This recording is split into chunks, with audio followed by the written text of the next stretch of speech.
موجود العيان قليلين عن الحادثه ولا لسه كلهم في المباحث.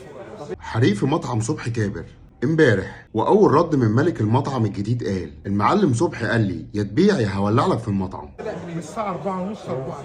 لا بدأ من اي مكان هنا. وبعد ما انتشرت الفيديوهات والصور لحريق المطعم، وبعد ما اتصدر ترند الاسبوع اللي فات بسبب بيع المطعم والقصه اللي حضراتكم عارفينها، اكتشفنا امبارح ان حصل حريق كبير في المطعم. واول رد من ملك المطعم قال: المعلم صبحي قال لي يا تبيع يا هولع لك في المطعم. واتهموا اتهام واضح وصريح. والحريق كان في الدور الثالث في المطعم وتسبب في خسائر كبيره جدا. وقال مالك المطعم الجديد: احنا معانا ربنا ومش هنقول اسم بالتحديد، ولكن كان بيلقح على المعلم صبحي كابر وكان باين قوي من الكلام. وقال اتعرضت لحمله تشويه وتهديد والمطعم بيخسر. وقال انا في المناطحه دي بقالي اكتر من 7 شهور. وقال عموما الجهات الامنيه هتحقق وهتعرف مين المجرم الحقيقي اللي ولع في المطعم واللي اتسبب في كل الخسائر الماديه دي. والحادث اسفر عن اصابه 5 اشخاص، ال5 اتخنقوا من دخان الحريق اللي ابتدى من مدخنه المطعم، اللي اتقال في التحريات ان هو بسبب تراكم الشحوم والزيوت فيها ادى الى اندلاع حريق فيها ووصل للطابق الثالث. وفرق الاطفاء والانقاذ اتمكنت بسرعه من اخماد الحريق.